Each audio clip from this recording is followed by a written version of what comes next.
Semakin masifnya penolakan terhadap rencana reklamasi Teluk Benoa di kalangan pemuda menjadi dasar para pemuda di Bali menggelar Paruman Agung Seketruna-Truni STT Bali Tolak Reklamasi Teluk Benoa yang berlangsung di Gedung Dirgayosa Desa Sumerta Denpasar. Di akhir Paruman juga ditandatangani Deklarasi Sumerta yang menjadi dasar pembentukan Paguyuban Seketruna-Truni Bali Tolak Reklamasi Teluk Benoa.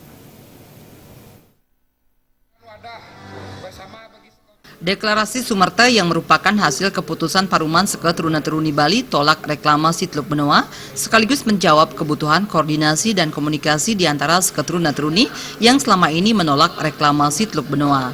Selain membentuk forum komunikasi yang diketuai Anak Agung Ngurah Anom Sanjaya, Deklarasi Sumerta juga menyepakati dilakukannya langkah-langkah proaktif untuk memperbesar dan memperluas gerakan Seketruna-Truni dalam penolakan reklamasi Teluk Benoa. Koordinator Umum Paguyuban Seketruna-Truni Bali tolak reklamasi Teluk Benoa Anak Agung Ngurah Anom Sanjaya menjelaskan keberadaan Paguyuban Seketruna-Truni tetap berada pada satu garis koordinasi dengan Pasubayan Desa Adat dan Desa Pakraman maupun dengan For Bali. Kami tetap satu garis koordinasi yang kita sepakati bersama itu satu garis koordinasi.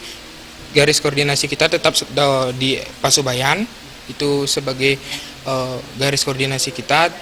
Di bawahnya nih kita di Paruman ini kan terbentuk gara-gara yang tadi sudah dijelaskan bahwa masih banyak seketruna yang ketika misalnya dia sudah bersikap tapi desa adatnya belum, makanya kita wadahi seketruna.